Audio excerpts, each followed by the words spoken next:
The chapter is Dylan's use of language towards complexity, and certainly Blonde on Blonde in most ways gave every impression of continuing that movement into a more complex language than certainly the early work.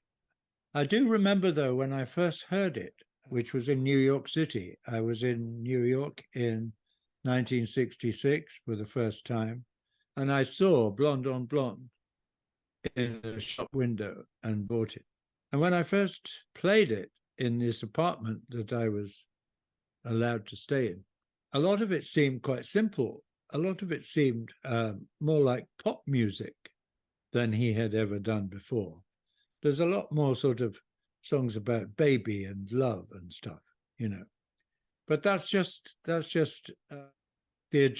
sort of adjustment that you have to make from one Dylan album to another, especially back then. And that's not at all to deny the complexity of language that he throws at us on this album.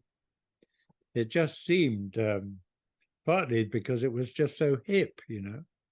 Part of the hipness, we know retrospectively, comes from the fact that it's an album completely saturated in the blues, but at the time it just seemed like nothing else that had ever existed.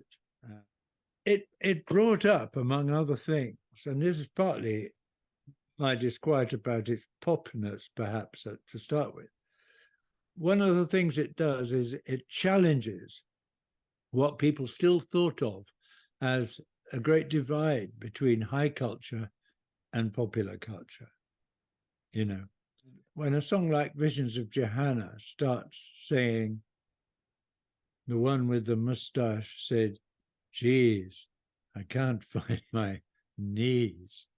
You know, I remember seeing that live in Liverpool in '66, and people were going, "Is this still all right?" You know, and that's because we had all been, despite being so hip, we had all been, you know, inculcated with this idea that that you were supposed to either be on the side of, you know, Beethoven and Goethe and Jane Austen, or on the side of Marvel Comics and, you know, Bob B. Sox and the Blue Jeans. And Bob Dylan really challenged that. He knew better than that.